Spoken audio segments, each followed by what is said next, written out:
lamlai AC ki SABUNGKHOK area da LEIBA jat regiment LOUTHOKKHIGADABANI state force na mahut singadabani haiba demanda lamlai Kendra village volunteer force Lkvvf na ngasidagi IMPHAL UKHRUL lambi THINGBAGI KHONGJANG CHANGSHINBA HOUKHRE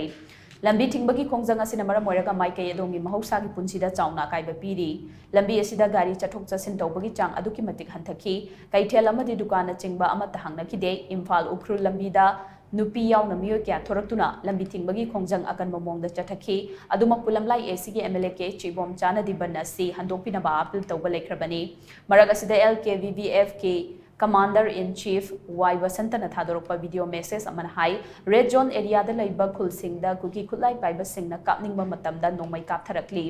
kuki khulai paiba singna nongmai kaplakle haiduna mafam asida LEIBA state force ki personnel singna hallaga nongmai kaplabasu karigi nongmai kapni bano haiduna mafam asida LEIBA jat regiment na state force da ki khangpi bagi thawong chathaba fawba lekhre maramaduna mafam asida ehenba state force ki personnel thamba amadi jat regiment ki personnel sing lauthok chuba fawba khongjang asi handokloi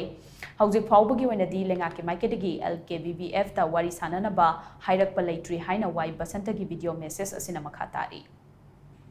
Narang email na thoki wa wafam madu aikoi ga karigum hiram amata ga mari leinade amadi aikoi adugi matung dudage aikoi gi lairiba local email na lamai ken village voluntary force ta karigum wahai amata Hairakpa su leite government gi side tagi mari leina basina aikoi da samaina Wari sanajinwagi bandu hangtokpa khotokpa gi haigiba karimata leite aduga ekhoina wari sanajga jagadoriba singje hanjal lanjanna osiga wari hanjal lanjanna sanakhare makhoina nongmai katha aloi haibadu hanjal lanjanna nongmai katharaba matungda ekhoi osigi thaktadi wari sanajaroi ekhoi gi leiriba local MLA gi saita amadi Manipur gi leiriba government gi ate home department gi officer jing achoba SP gi thak phaugi manungda leiba jinga koi wari sana jagani hairiba jaga da laiba police station gi osi dadi koi masi sugum wari se amana sana jaroi aduga ki jinga nongmai ka thra ko matamda state force na khul hanba matamda koi gi ja regiment kumdara ga kari maram gi khul halibano haiduna state force ta fawda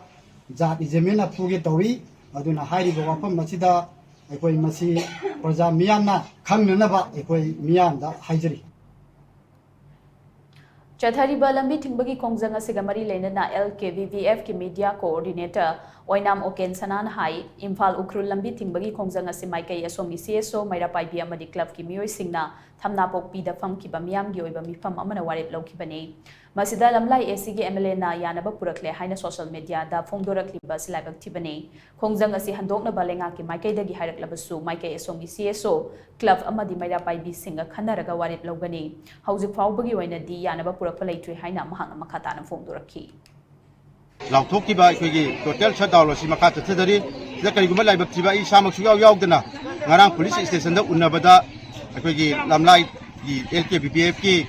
sanadagi okem sana akhoi unaraga akhoi yanaba ma porakre aduna ballasi handoknaba mayamda appeal tawjirina akhoi MLA gi Facebook page amada thagalakpada yamna laibak thibani hojimaki oina akhoi adugumba khongjang asi handokchaba lejade karigumbada handokpa taraga su aikoina thamjariba pandam sing asi akhoi Maikei sida khun ngakjariba akhoi punamaki ayaba lawjaraga Maikei sida lejariba CSO sing aduga Maira Paibi singi pulaki mangda akhoi Leingak ki Maikei dagi thambirapa wafamdu thongna mayamna khanganjaraga mayamgi wariki matungina yai amasung yai hadibdu akhoi LKVVF na decision lawjagadabani masida akhoi lanai gi oina police ka natra MLA ga gariguma makhal amatagi da wari sanaraga yanaba porkiba leite na mayamda clarity chungpijai